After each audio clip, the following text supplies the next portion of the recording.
Hello, and welcome to another episode of For the Love of Sports. My name is Michael Rasile. This is a show where we get to talk about sports, we get to talk about business, and we get to talk about everything in between. Wherever you're listening, however you're listening, you know exactly what to do. On YouTube, like and subscribe.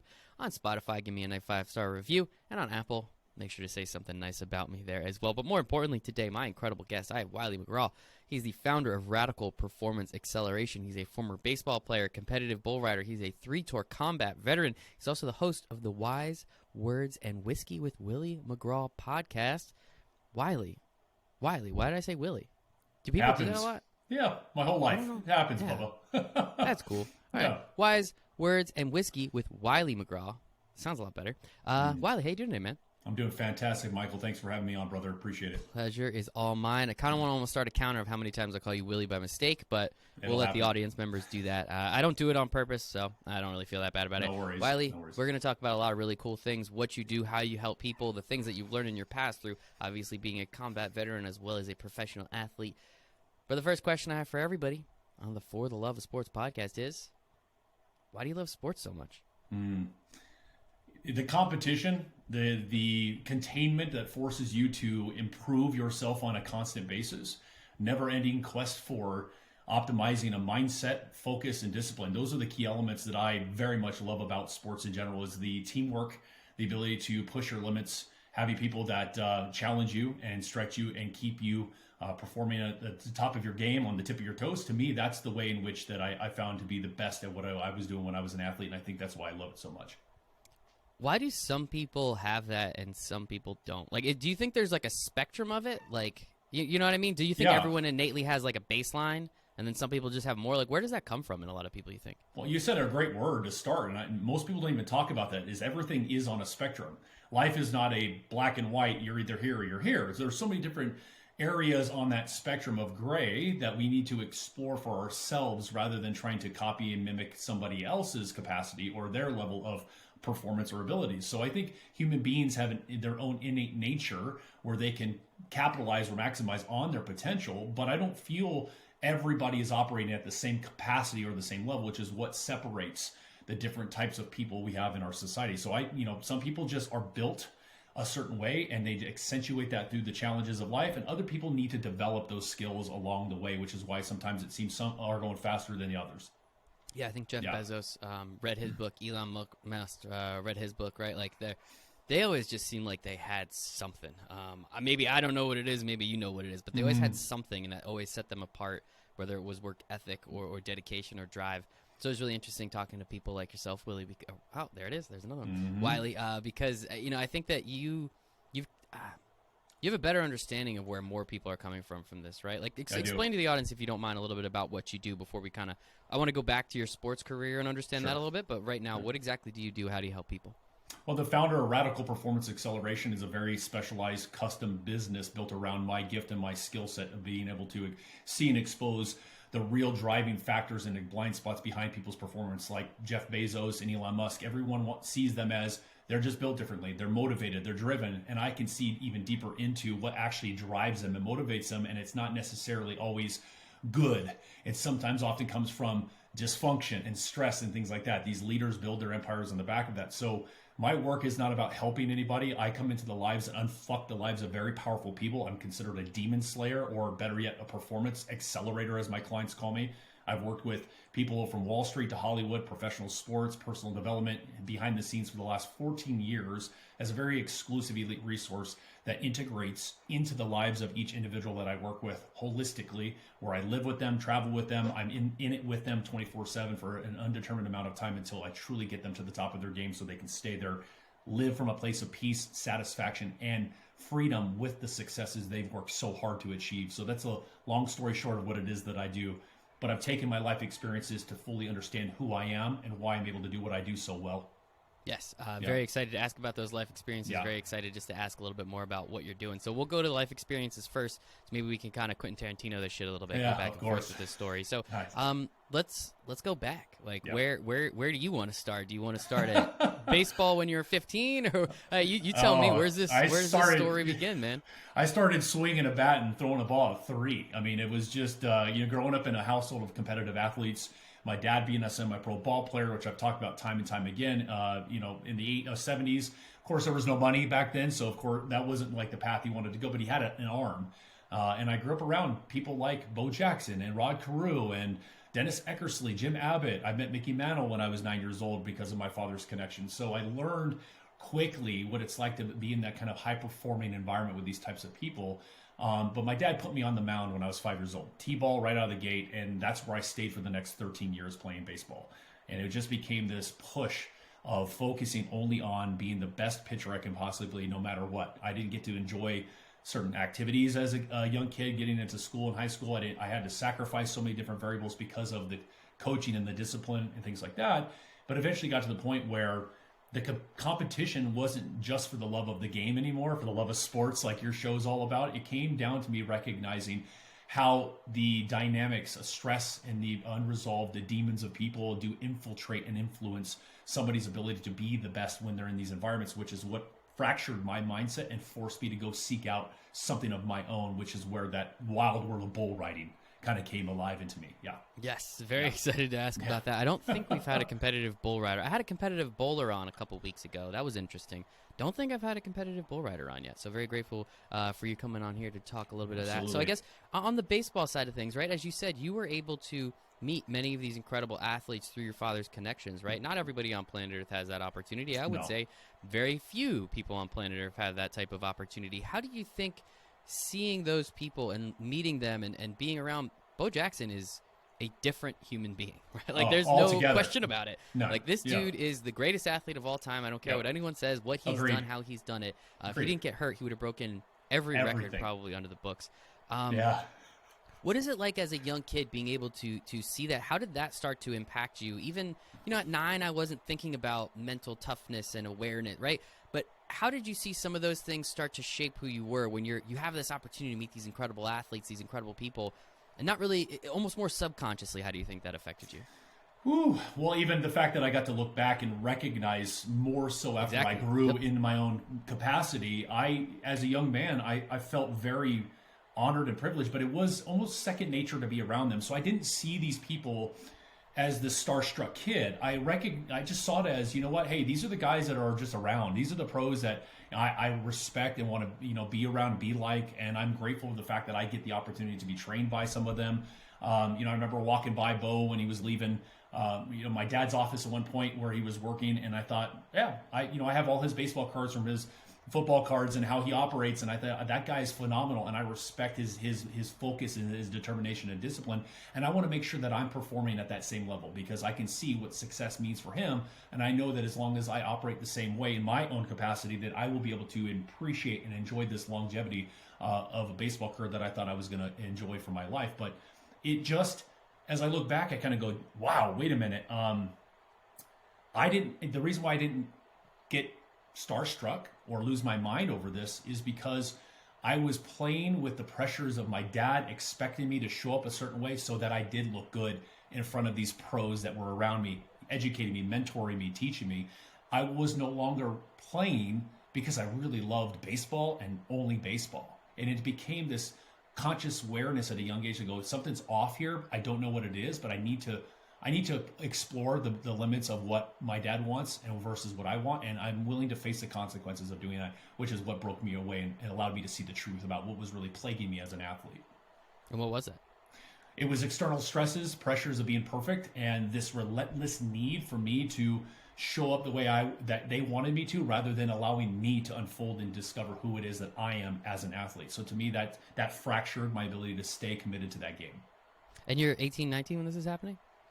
No, young, high school, when I started to pull away. Yeah. I guess that's kind of a really high school thing to do, right? Just kind of be like, of course. Dad, I know you've been right about everything up to this point, but I don't want to do it this way. And I don't think that's a knock on you. That's not a knock on anyone. I did the exact same thing. It took me till I was 26 to be like, shit, man, I kind of just wish I listened to him every time, but I'm grateful that I didn't, because I came to the same conclusion 9 times out of 10 just through my own way. So was that kind of like that kind of teenage angsty thing, or was it a little? Yeah, I totally understand that. Not for me, it wasn't. It was the fact that I was pressured, and I was feeling this internal volatility about where do I go.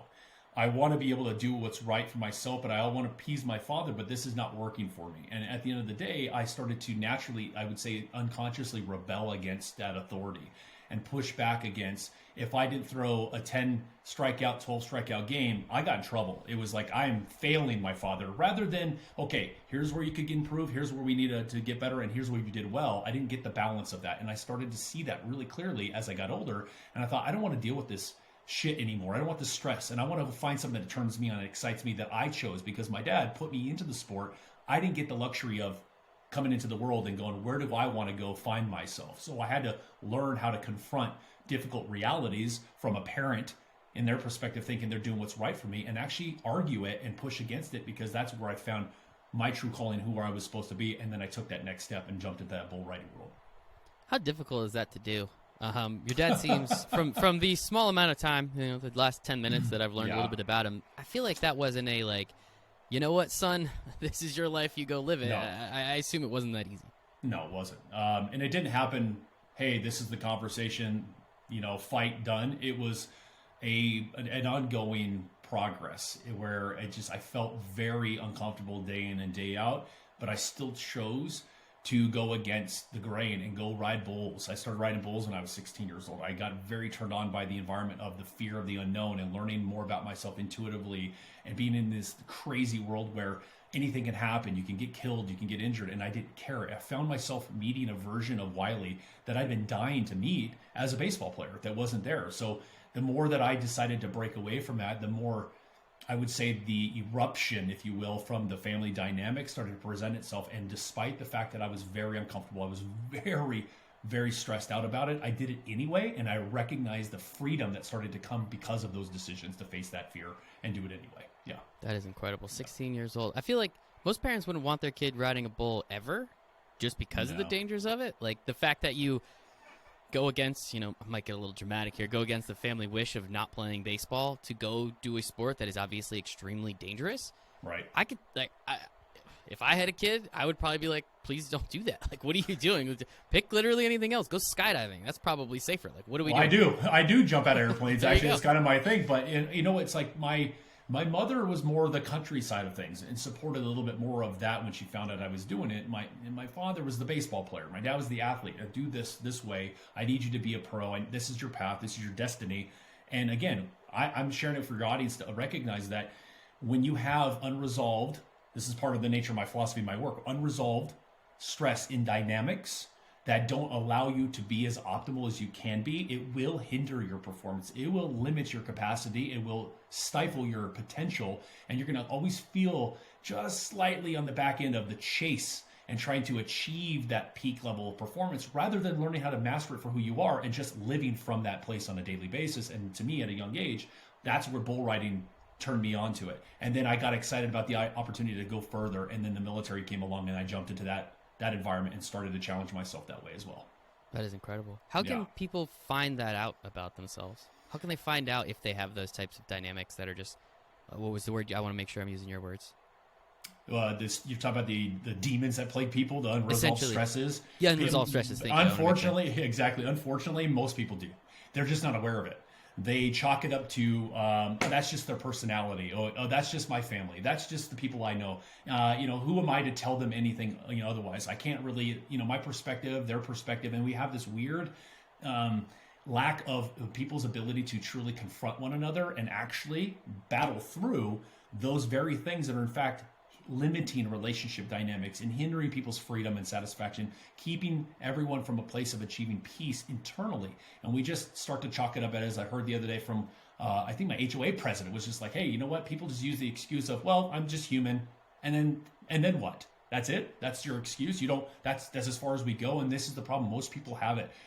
What happens is we're afraid to confront it because we don't like the way it feels. So we reach for the things that we can control. And we reach for this evolutionary step-by-step process of trying to get through stresses rather than just battling them head on and going, I'm done. I don't care what it takes. I don't care how uncomfortable it is. I don't care how ugly it is. I don't care what it does to me. All I care about is getting to the other side so I can experience what it is that I want for my life. I love that. Yeah. Shitty answer by that person. I'm just human. Like, Okay, thanks. Yeah. Best part about being human is you could change yourself. How cool is that? Yeah, that's the best part. Yeah. Clean up your Christmas ornaments. That's all I'm Right, asking, right? But right. no. In sincerity, I think that's a really important thing for people to understand, right? That are listening. It's just there. I mean, everybody out there right now, myself included, right? You've got a couple passive aggressive friends, right? There's probably a few text messages that you roll your eyes at every time it comes through, right? Maybe it would just be nice to have that conversation up front and be honest. I confront them and get through it. I just confront them. If anybody throws anything passive aggressive, maybe I confront it, but I do it from a place of tact and understanding. But at the same time, it's you got to know when and feel, is this the battle that I need to confront, or is there something I kind of like, you know what, it doesn't deserve my energy and I'm going to put myself in a different situation. So that's the nuanced difference here, is people don't know how to delineate, though, whether or not it's something to confront or whether or not it's something just to let go. And that's why people like you exist, to help us true. out a little bit. So I do appreciate that one more time. Wylie McGraw here, founder of Radical Performance Acceleration. So you play baseball, very high level, decide, not for me, going to go do bull riding. How long did you do bull riding? What's that like? The energy, the freeness, I think the word you use. Like, what's that like? Oh, I don't think I could describe that into words. Sitting on the back of a 1,500-pound animal, feeling the life of that animal connecting with you, the intimacy that comes from being in the back of those chute gates as you're tying your rope, preparing your ride, knowing that when that gate opens up, that animal can do anything and everything to get you off its back. And then when it happens, you call your gate, as they say, you nod your head, you ask them to open it up. That animal blows out of there, and that 8 seconds, if you can cover it, is quiet. It is presence. It is literally nothing else matters. Your mindset is strictly focused on what you're there to do, and it feels like an eternity to ride a bull for 8 seconds. But it is so exciting. It's such a new world to be a part of. I mean, even right now we got the NFR going on, and I'm watching some of these bull riders, and it's just kicking that nostalgic feeling up inside. And I remember the energy of it, the smell of the livestock, the smell of the rosin burning on the gloves, the cowboys talking, they're chewing their tobaccos, we're bullshitting with each other about what we're going to do after the rodeo. And that it's an environment that I loved more rather than just the bull riding. It was the cowboys, the people, the camaraderie that really pushed you and challenged you to be literally a badass when it counted, and then taking that kind of skill set and that mindset shift with you into every other area of your life really was a benefit for my ability to then step into the military and become an elite, combat infantry leader, going to those 3 combat tours overseas and doing what I got to do with the 101st Airborne Division. I would say almost every athlete I've had on this show has had some form of that same feeling. Was I love the game, but it's the locker room with the guys or the girls. It's the community aspect, right? It's that camaraderie, to use your word, right? That is where so much of sports comes from, because we all know we're not going pro. Like, let's be honest, that's ridiculous. But I play beer league softball, man, and it's an hour and 20 minutes every other Thursday or whatever it ends up being in the spring.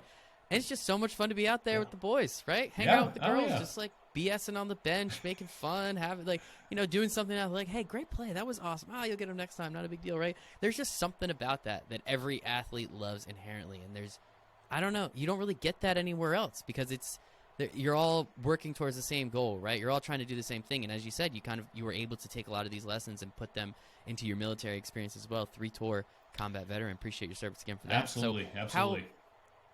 How do you then take these experiences of being a baseball player, being a bull rider, that you've kind of almost leveled up in certain ways, right? Baseball, it's very slow moving, kind of, I love it. It's my favorite sport on planet Earth. Kind of boring, I can say that. You then go to bull riding, right? It's hectic, it's crazy, but as you said, it's 8 seconds. You then go into the military, where it's hectic, it's crazy, and it's through how many years, right? Like, it's a little different, right? You're almost kind of getting, I don't want to use the word crazier, but I'm going to use it, a little crazier each time. What are you then, where are these lessons that you're pulling out? And are you, how aware are you that you're learning these things? Or is it just kind of something that you're like, oh no, I'm good at awareness now. Like, oh no, adaptability? Yeah, no, it's cool. I learned that when I was bull riding. Now I can just utilize it. Are you aware of these lessons? Or is it more when you look back, you can say, oh shit, so that's how I learned why I'm so good at it like this? Both. I'll say both of it. It's starting to see what transpires when you put yourself in environments that challenge you and scare you and push you to face fear. Creates awareness inside you, so you start becoming recognizable to your own capacity and your ability to perform much more fluidly or efficiently in each environment you subsequently put yourself in thereafter. So as a baseball player, being a team leader as a pitcher, pushing people, learning about myself as a leader, as someone who started on every team I ever played on, having those coaches that pushed me every single time I went to train my arsenal as a pitcher, that parlayed into bull riding, which then expanded me further to see that, well, the only way in which I'm going to become better, truly transform who I am from the inside out is if I consistently keep myself in these uncomfortable environments, embracing the suck that comes along with the most arduous of challenges. And that is the component to true human capacity and exponential growth and performance. And then I have that awareness growth. And then I said, you know what, the military is going to be my next evolution, because that's an even more challenging, scary environment. I could die for my country, and I'm willing to go do that because I love the camaraderie, the teamwork. I want to serve my nation. I want to do something that's for the greater good and not just myself. And got in to serve with one of the most elite historic combat units in the entire United States military. It was another honor. And then performing at my level in my job built more capacity, more ability to handle stress and chaos in any environment.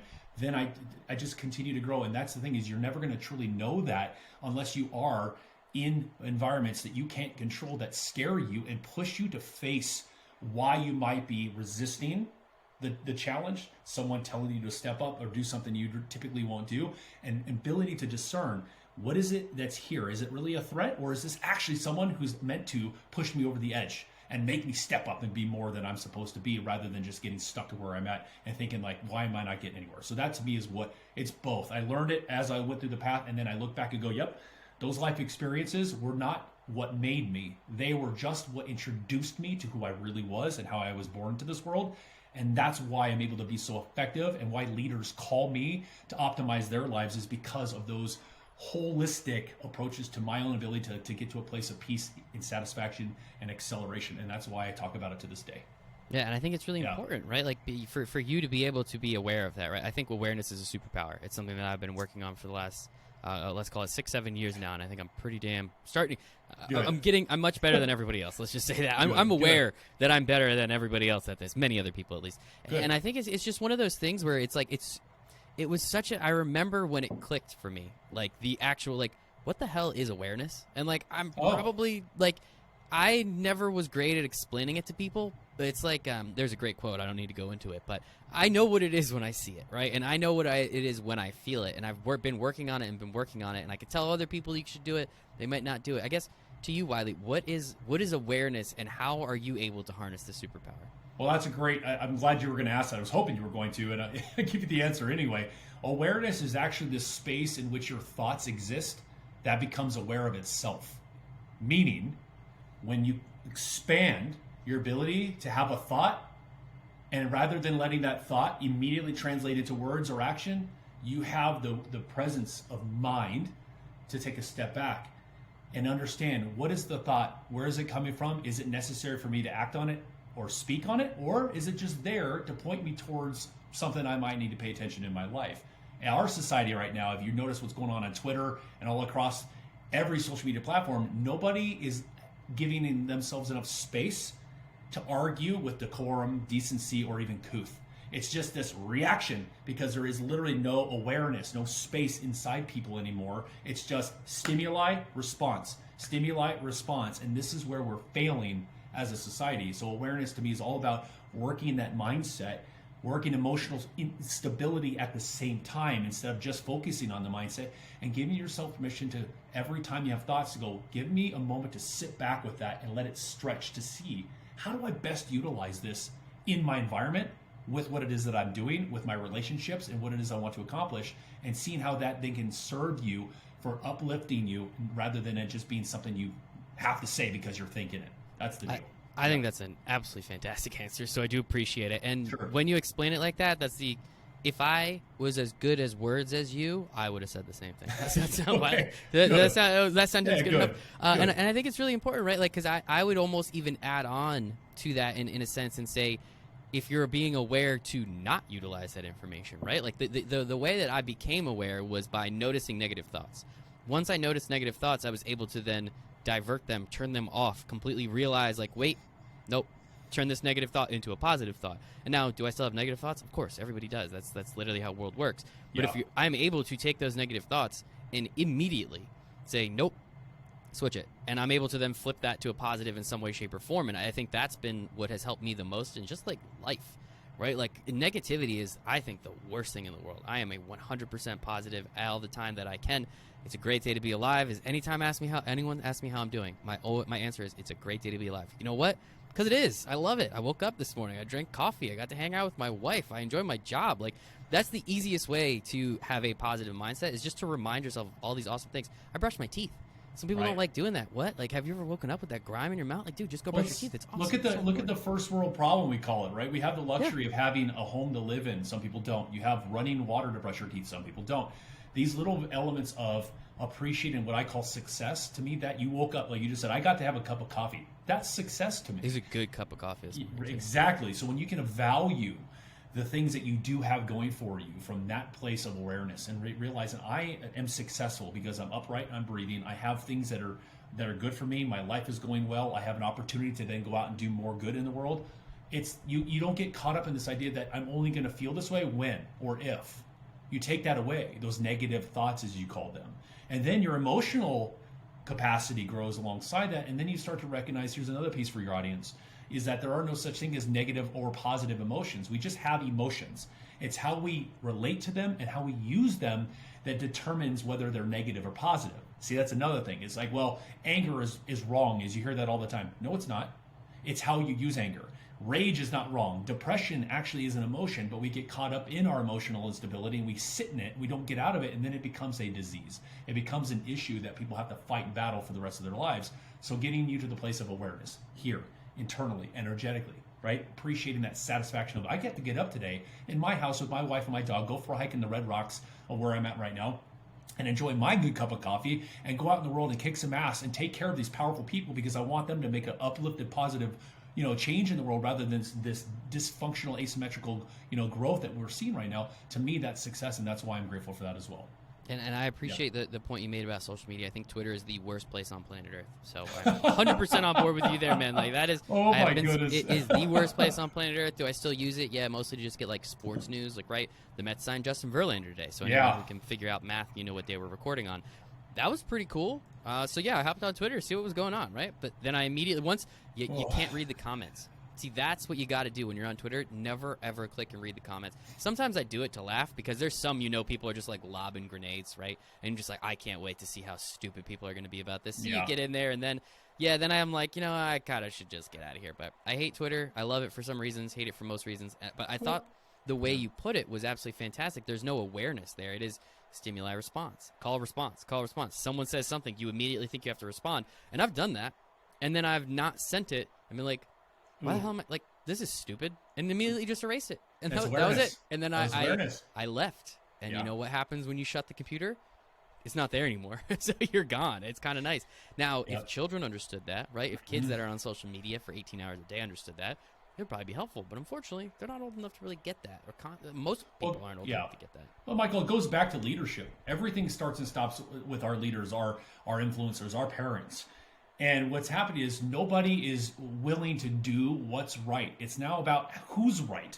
And the argument out there, especially across social media, is that people are misusing social media as a dumping ground for their own trauma. And then what ends up happening now, we're monetizing that. We're giving people credibility and validity to the vanity and narcissistic epidemic where people feel emboldened to speak to each other that way. And our leaders are doing the same thing across the political spectrum. Even athletes are doing that now, public figures, influencers. And this is what drives me on a daily basis to do what I do. What I was built to do is to get into these wars and battle these demons that these people are living with, because look what the result is from their inability to truly live as the best version of themselves. This is the cesspool you're talking about, because after 12 years before the pandemic, I had no social media presence. I had no digital platform. I didn't need it, don't want it.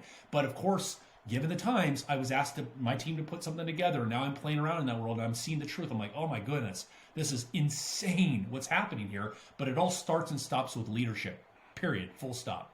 I love that. And the irony of me clipping that and putting it on the social media is going to be beautiful. So I appreciate you there, Wylie. And thank you for having a little bit of understanding and comedic value here. I appreciate that, man. Of course. We've kind of we've we've gotten into it, right? So we Quentin Yeah. Tarantino this a little bit. So now we're going to kind of go back to the beginning where we talked about before what you're doing. Again, founder of Radical Performance Acceleration. As you said, you live with people. You get into their heads, it sounds like. You pull out those demons and you help them slay them. Just cut them on down, Wylie. How do you even start doing something like where does this idea come from? How are you just like, you know what I should do? Like, how does that happen? It's number one. There's a big difference between getting help versus being optimized. I mean, I have a little white paper I even wrote about that. It's on my website. That's truly grounded in these philosophies. What's that website? Don't be afraid to plug.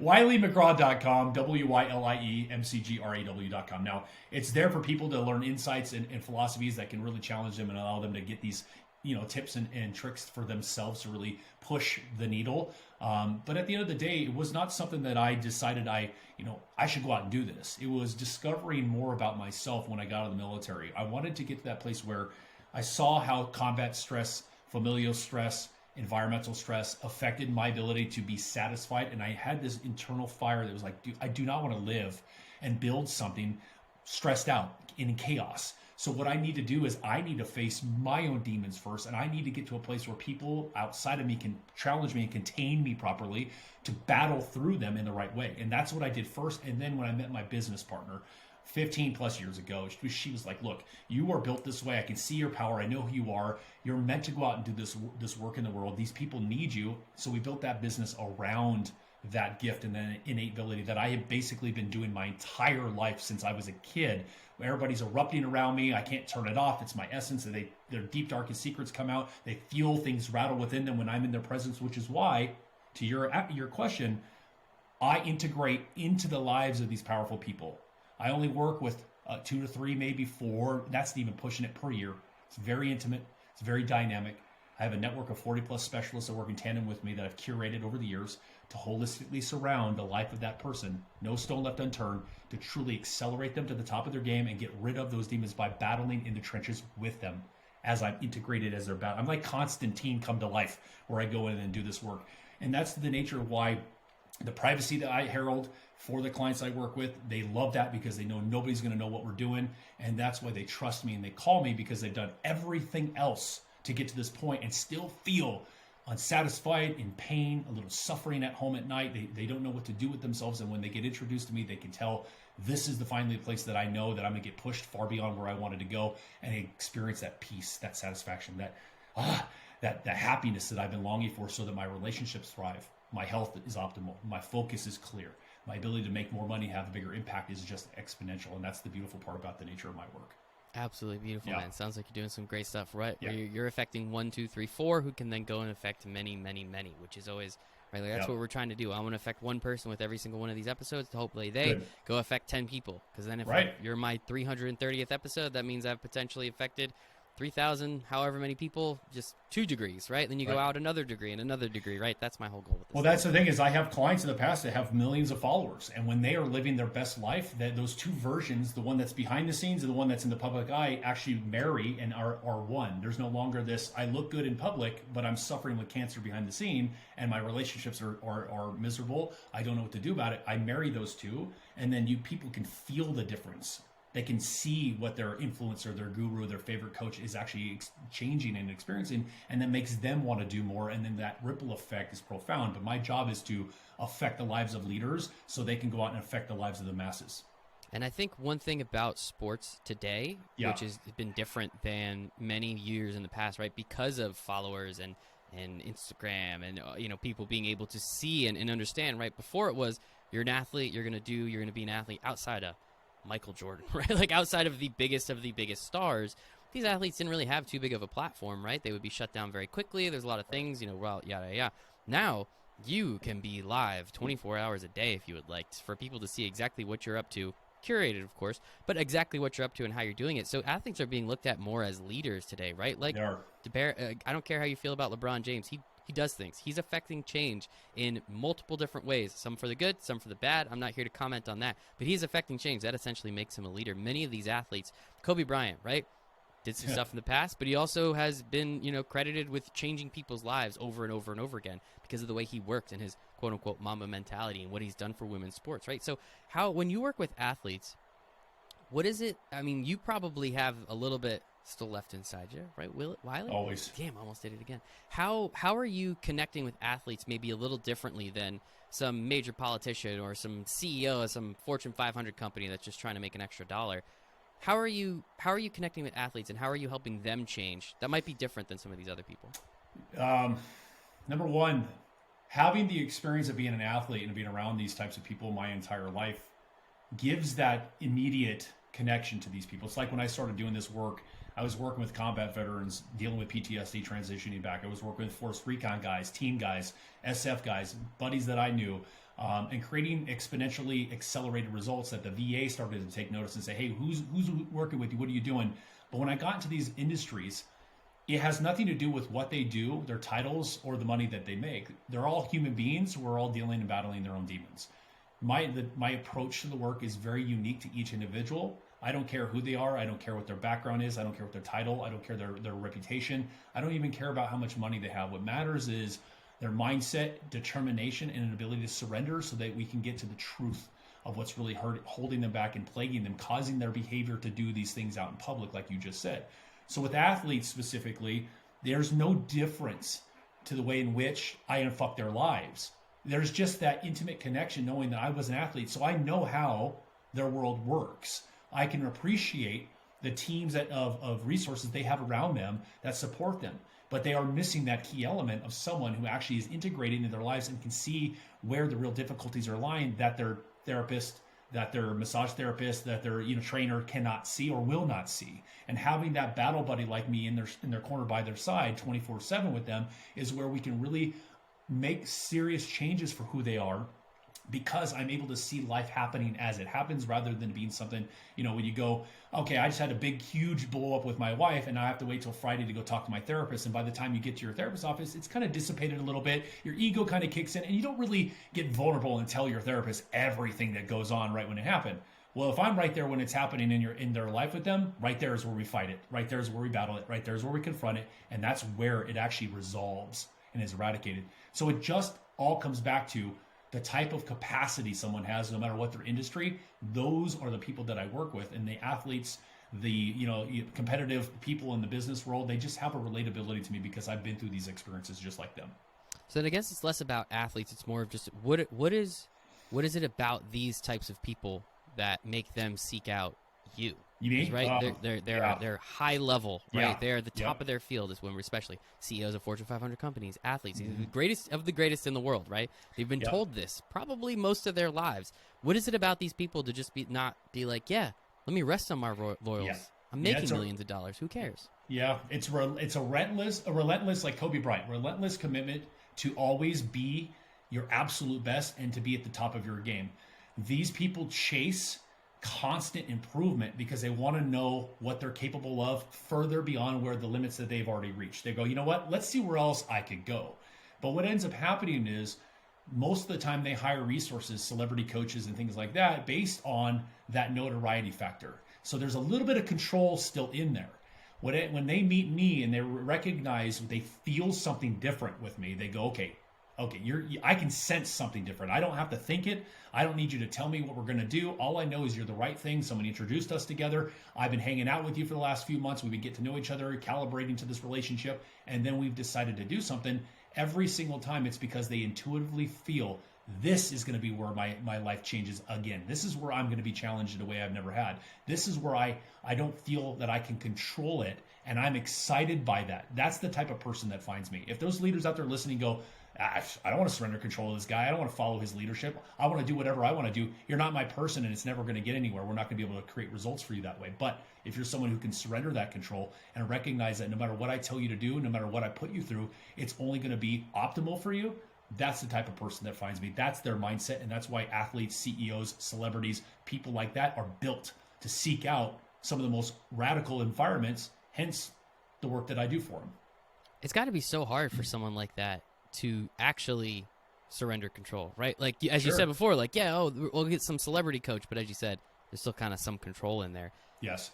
How often do you actually meet people and you're just like, you actually aren't going to surrender control, so, we're not going to do this? Like, is that happen often? Yeah, it's, what's interesting is when I meet people and we connect, I had a past client of mine, a public figure in the personal development space, big guy, and we had dinner recently after 3 years after we stopped working together. He reached out and said, "Hey, I want to take you to dinner. It's been a long time.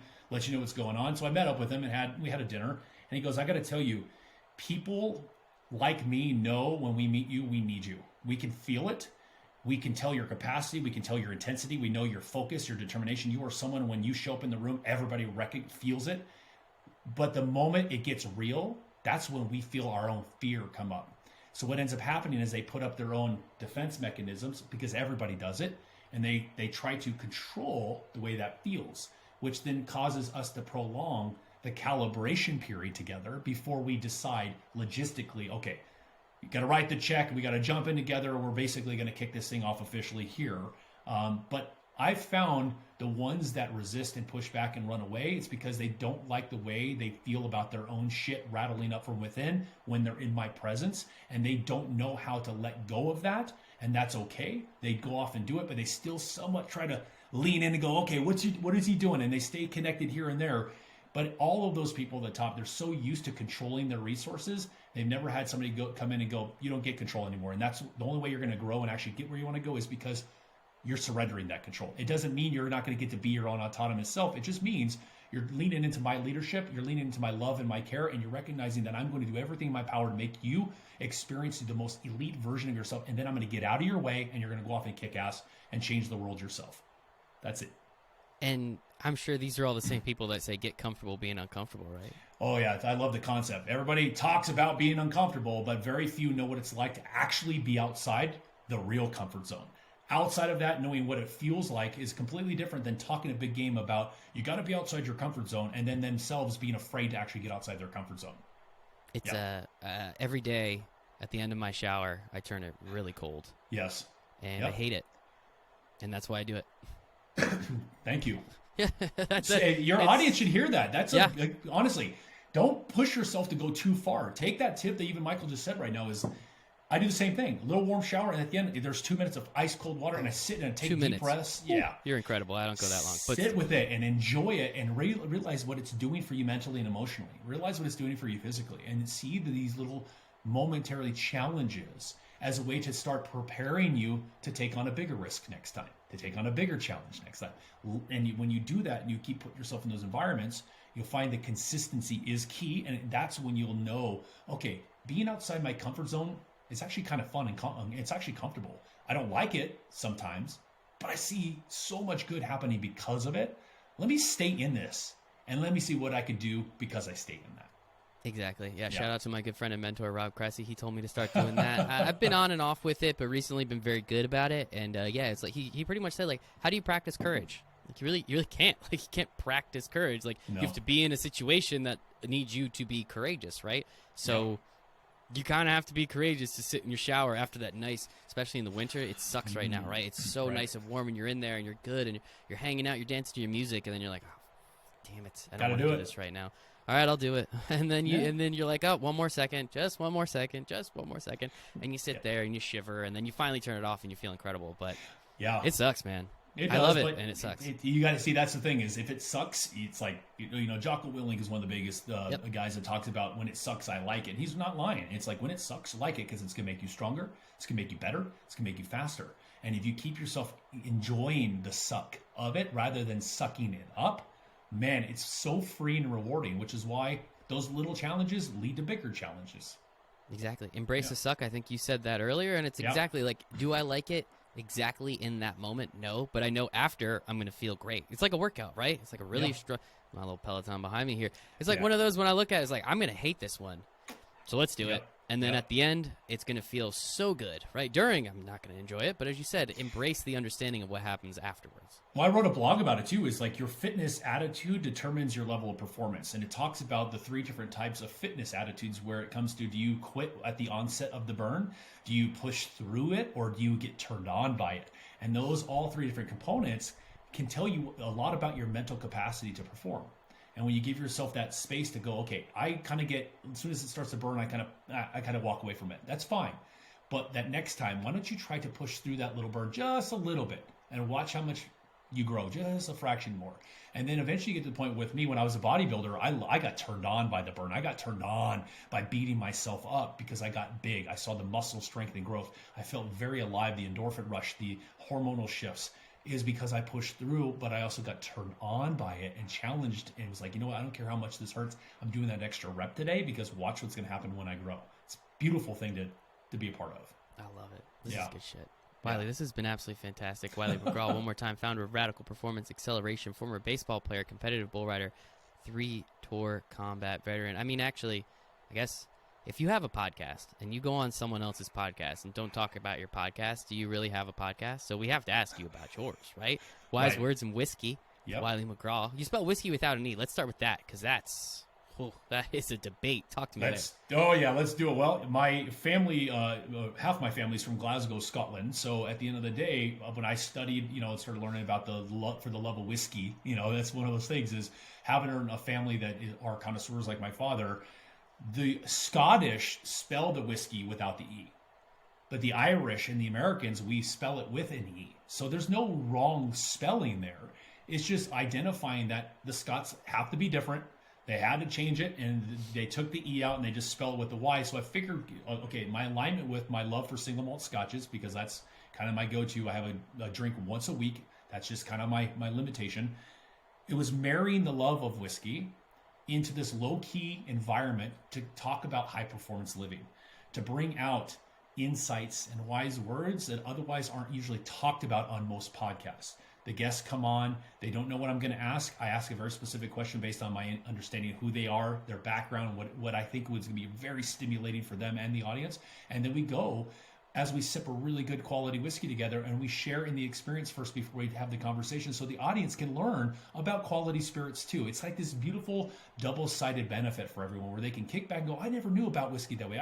Maybe I might want to go buy a bottle and try out what Wylie's talking about. And then we get into this really cool conversation. So Wise Words of Whiskey was born for this more low-key environment because my work is so intense. I wanted to showcase another side of who I was in a kickback kind of like vibe so that people can enjoy really cool stuff.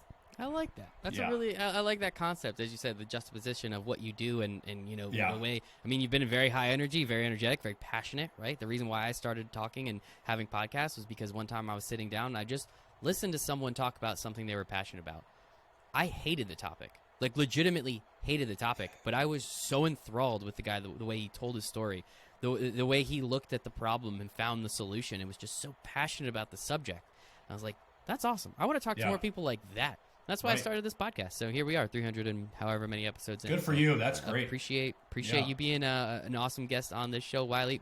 Tell people where we can find you, your social medias, your website one more time, the podcast. Give us all that stuff. I'll put it all in the description for everyone. Sure. But just a little shout out if you don't mind. Yeah, of course. WylieMcGraw.com is the website. Has all my philosophies and all the things that I've distilled down from my 14 years of working behind the scenes with these powerful and prominent people. Wise Words of Whiskey with Wylie McGraw is live across Apple Podcasts, Spotify. I would love to have people subscribe and like the YouTube channel, which is what we've built out for that as well, where you can get more of the long form and the short form videos on these conversations. Those are the places people can really participate in the conversation and kind of learn more about what it is that I do out in the world and actually discover what they might be capable of achieving as well when they hear these insights and wise words that challenge them. So please, by all means, join the conversation. Last thought for you too, Michael, is we're doing a premium whiskey giveaway for the next year. So every month I can give you that link. If your folks want to subscribe to the channel, they'll be automatically entered into that whiskey giveaway, a bottle of premium Balvenie with a rocks glass set and a chance for them to be on the show as well if your audience wants to do that. That sounds incredible. Yeah. Yep. Yeah. Send it my way, man. Okay, I'll make sure to wait to subscribe until after I get the link too. Don't worry. You can jump in it now. You can tell people as soon as they get it, they can jump in it. They don't have to wait. But I would love them to subscribe to be a part of the community and the conversation. 100%. Yep. That's awesome, man. I appreciate that for the offer to the audience. Of course, we'll hopefully get you a couple extra people to check that out. I'm excited to check out the show a little bit more as well too, man. But this has been absolutely fantastic. One more time, Wylie. I only screwed it up twice. I'm pretty sure maybe you had a better counter than I did. Wylie McGraw, founder of Radical Performance Acceleration, host of the Wise Words and Whiskey with Wylie McGraw, as well as former baseball player, competitive bull rider, 3-tour combat veteran. Man, this has been absolutely fantastic. Sincerely appreciate your time today, because time's the only thing we don't get more of. So thank you for giving me some of yours. Thank the audience for letting us hang out with them for a little bit here. But other than that, man, you have a great rest of your day. Enjoy. I shared your sentiments. Thank you so much, brother. Thank you, man. Yeah. This is great. Bye, everybody.